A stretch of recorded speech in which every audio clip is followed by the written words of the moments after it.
Ever heard a speech or read a line that builds up so powerfully you can't help but feel goosebumps by the end? That's probably because of climax, a rhetorical device that takes words, ideas, or emotions and stacks them like building blocks to create maximum impact. But why exactly is climax in rhetoric and why does it work so well?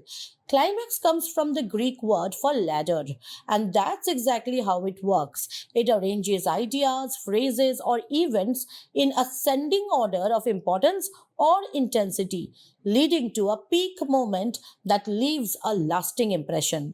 Think of it as climbing higher and higher until you reach the top rung where everything clicks into place.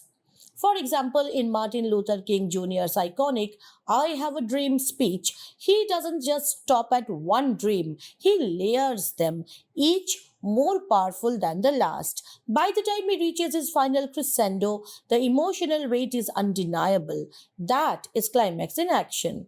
One famous literary example comes from Charles Dickens's A Tale of Two Cities. It was the best of times, it was the worst of times. It was the age of wisdom, it was the age of foolishness. It was the epoch of belief, it was the epoch of incredulity. Here, Dickens starts with contrasting pairs and builds on them, layering deeper and deeper insights about life's contradictions. This progression pulls you in, making the message unforgettable. In everyday language, we use climax without even realizing it. Phrases like I came, I saw, I conquered from Julius Caesar, or my mom will kill me, crown me forever, and never let me see daylight again follow this pattern.